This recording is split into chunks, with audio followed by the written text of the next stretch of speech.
Hello everyone and welcome back to my YouTube channel Code with Riya. So in today's video we will be discussing important question series of C programming language part 2. If you have not seen the part 1 you can go on the channel and you can see it over there. आज के लिए हमारा question है that you have to write a program to find the factorial of a given number. अब factorial क्या होता है सबसे पहले हम ये समझते हैं. जैसे मैंने लिखा 5 factorial. This is a sign that you use for factorial. इसका मतलब क्या होता है 5 multiplied by 4 multiplied by 3 multiplied by 2 multiplied by 1. कुछ इस तरीके से फैक्टोरियल आप लिख रहे होते हो.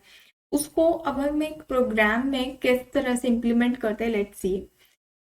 इस प्रोग्राम में बेसिकली हमको क्या करना है कि यूजर से हमको एक नंबर को इनपुट कराना है एंड जो भी नंबर वो इनपुट करते हैं उसका क्या निकालना है, हमको फैक्टोरियल निकाल के देना है. So let's start with the program. सबसे पहले हम लिखते हैं header file that is hash include stdio.h. If you are using turbo C compiler तो आप conio.h नाम की हेडर फाइल को भी इंक्लूड करोगे. देन हम लिखते हैं इंट मेन एंड यहाँ से हमारा मेन प्रोग्राम स्टार्ट होता है. यहाँ पे मैं बेसिकली एक वेरिएबल डिफाइन करती हूँ. फॉर एग्जाम्पल एन वो नंबर होगा जो कि यूज़र एंटर करेगा एंड आगे हमें जो भी वेरिएबल्स को डिफाइन करना होगा, डिक्लेयर करना होगा, वो हम आगे कर सकते हैं. सबसे पहले मैं यहाँ पे लिखूंगी print F endo the number. Endo number ये स्टेटमेंट है, आप कुछ भी स्टेटमेंट लिख सकते हो अपनी मर्जी से.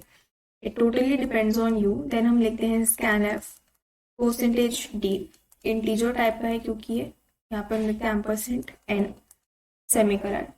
अब इसके बाद मुझे क्या निकालना है फैक्टोरियल. तो मैं फैक्ट नाम से एक वेरिएबल बना देती हूँ.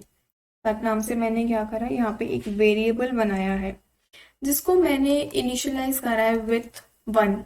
सम को अगर आपको लिखना होता है तो आप सम को हमेशा 0 से इनिशियलाइज करते हो और अगर आपको मल्टीप्लिकेशन में कुछ भी इनिशियलाइज करना होता है क्योंकि अगर आप यहाँ पे देखोगे तो यहाँ पे बेसिकली हम मल्टीप्लाई ही कर रहे हैं. तो यहाँ पे आप मल भी ले सकते हो, मल्टीप्लाई भी ले सकते हो या फिर हम फैक्टोरियल ले रहे हैं. सो फैक्टोरियल या फिर जो भी आप मल्टीप्लिकेशन के लिए लेते हो उसको आप इनिशियलाइज करते हो 1 से. बेसिकली इसके पीछे का लॉजिक ये होता है कि जब भी आप अगर आपके पास कोई भी नंबर है, for example 6 is a number, अगर आप उसके अंदर ये सम की वैल्यू को ऐड करोगे तो आपके पास सेम वैल्यू आनी चाहिए जिसको आप पहले ऐड कर रहे थे. मल्टीप्लाई में अगर 6 है, इसको अगर मैं 1 से मल्टीप्लाई कर दूंगी तो मेरे पास सेम ही नंबर आएगा जो कि मैंने पहले लिया था. अगर आप इसको 0 से इनिशियलाइज करोगे तो आपका हमेशा आंसर 0 ही आएगा और अगर आप सम को 1 से इनिशियलाइज करोगे तो जो भी आपको आंसर चाहिए होगा वो आंसर आपको कभी भी नहीं मिलेगा. ओके सो इसके आगे चलते. मैंने एक फैक्ट नाम का एक वेरिएबल बनाया, उसको 1 से मैंने इनिशियलाइज करा. मैं यहाँ पे जो क्वेश्चन सॉल्व कर रही हूँ वो मैं सॉल्व करूंगी वाइल लूप को लेके. तो मुझे उसके लिए यहाँ पे एक वेरिएबल को डिफाइन भी करना पड़ेगा, डिक्लेयर करना पड़ेगा. तो यहाँ पे जो मैं वेरिएबल लेने वाली हूँ that would be I. Int I is equal to 1. आप ऊपर भी कर सकते हो, मैंने नीचे कर दिया, कोई डिफरेंस नहीं. इसके बाद हम लिखने वाले हैं अपना वाइल लूप. मैंने लिखा वाइल लिखेंगे n is greater than equal to 1. अब ये n क्या है, 1 क्या है, ये हम अभी समझते हैं. एंड यहाँ इसके अंदर हम बहुत ही सिंपल सा लॉजिक यहीं से बनाएंगे. यहाँ पे हम बेसिकली क्या कर रहे हो, यहाँ पे जो भी नंबर था वो आप उसके जितने भी प्रीसीडिंग नंबर्स हैं उससे क्या करते हो, मल्टीप्लाई करते हो. तो यहाँ पे हम लिखने वाले हैं fact is equals to fact multiplied by n which is the number जो कि मैंने एंटर करवाया है. एंड इसके बाद यहाँ पे हम करेंगे n माइनस माइनस एंड इसके बाहर इस लूप के बाहर हम एक स्टेटमेंट प्रिंट कराएंगे सेइंग सी प्रोग्रामिंग है तो हम यहाँ पे प्रिंटफ को इंक्लूड कर रहे होंगे. प्रिंटफ फैक्टोरियल इज, ये वही एक बेसिक सा स्टेटमेंट है जो कि आप अपनी मर्जी से इंक्लूड कर सकते हो. फैक्ट यहाँ पे आप रिटर्न 0 लिख के क्या करोगे, प्रोग्राम को खत्म करके. अब ये काम कैसे कर रहा है, सबसे पहले मैंने क्या किया, मैंने यूजर से एक वैल्यू को इनपुट करवाया. ट्राई रन यहाँ पे लिखूंगी मैं और आपका आउटपुट यहाँ पे आएगा। सबसे पहले आया एंटर नंबर, यूजर ने फॉर एग्जांपल एंटर करा 4, मैं थोड़ा छोटा ही नंबर ले रही हूँ वरना आपका प्रोग्राम बहुत ज़्यादा लंबा हो जाएगा। 4 which is the value of n की जगह पे मेरे पास आ गया 4, फैक्ट की जगह पे मेरे पास जो वैल्यू है दैट इज 1।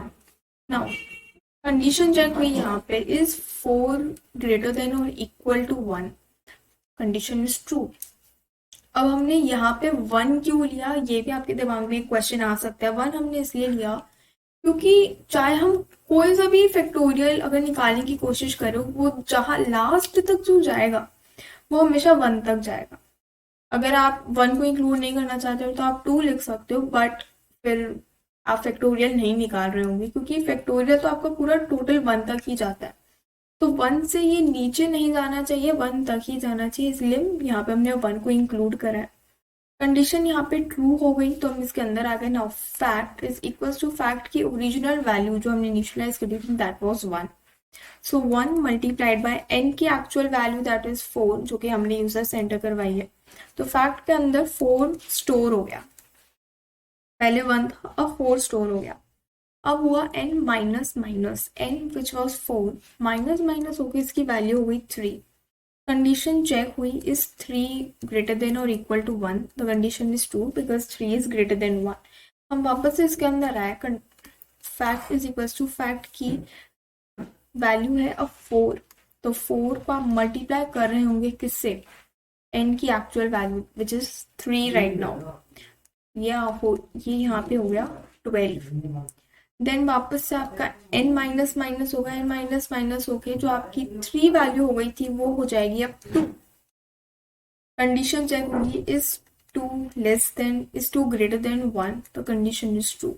हम अंदर आए, fact is equals to fact की value which is 12 multiplied by n की current value that is 2, that comes out to be 24। अब आपके फैक्ट के अंदर, फैक्टोरियल के अंदर जो वैल्यू स्टोर हुई है that is 24, n minus minus 1 minus minus होके 2 से डिक्रीमेंट होके इसकी वैल्यू हो गई 1, n की वैल्यू हो गई अब 1। कंडीशन चेक हुई, is 1 greater than 1, no, but is 1 equal to 1, yes 1 is equal to 1। तो यहाँ पे वापस से क्या हुआ, fact is equals to factorial की जो current value that is 24 multiplied by n की current value that is 1 multiplied by 1 that comes out to be 24 only।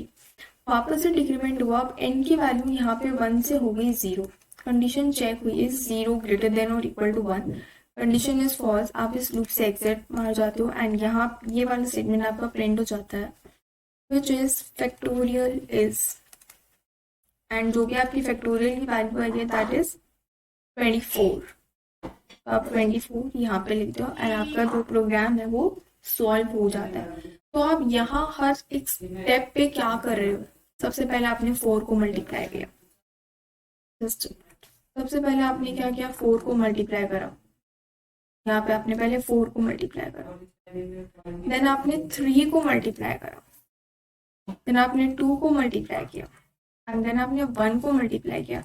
0 को मल्टीप्लाई हम नहीं करते क्योंकि पूरी की पूरी वैल्यू 0 हो जाती है एंड 4 1 हमारी कंडीशन ही 4 हो गई है।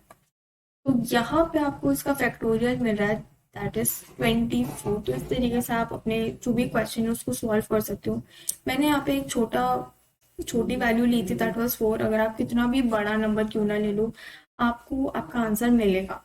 सो मैं आपको एक बार इसका प्रैक्टिकल एप्लीकेशन करके दिखा देती हूँ ताकि आपको कोई प्रॉब्लम फेस नहीं करनी पड़े बाद में। Okay, so I have already written the program over here in order to save your time. सबसे पहले हमने यहाँ पे लिखी है header file that is #include stdio.h, then हमने लिखा है int main, then जो हमने variables यहाँ पे डिफाइन करे थे मैंने सेम टू सेम वेरिएबल्स वहाँ पे भी डिफाइन कर रखे हैं। तो एक बार दिखा देती हूँ।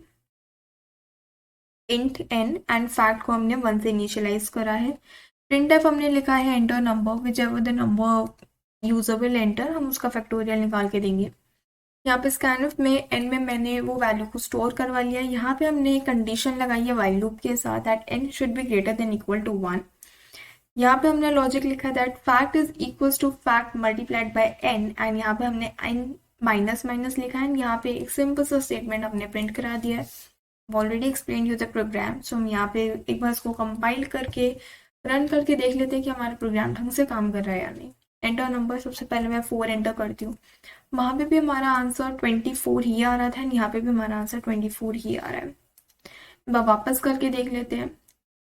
इस बार एक नया कोई अलग सा नंबर डालते हैं, फॉर एग्जाम्पल 7। तो इसका फैक्टोरियल आपके पास आता है 5040। You can also use a calculator to find ये सही आया है या नहीं।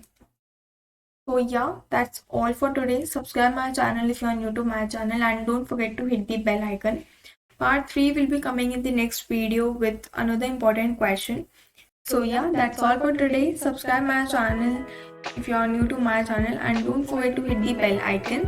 Thanks for watching the video, and stay happy and stay safe, and I'll meet you in the next video.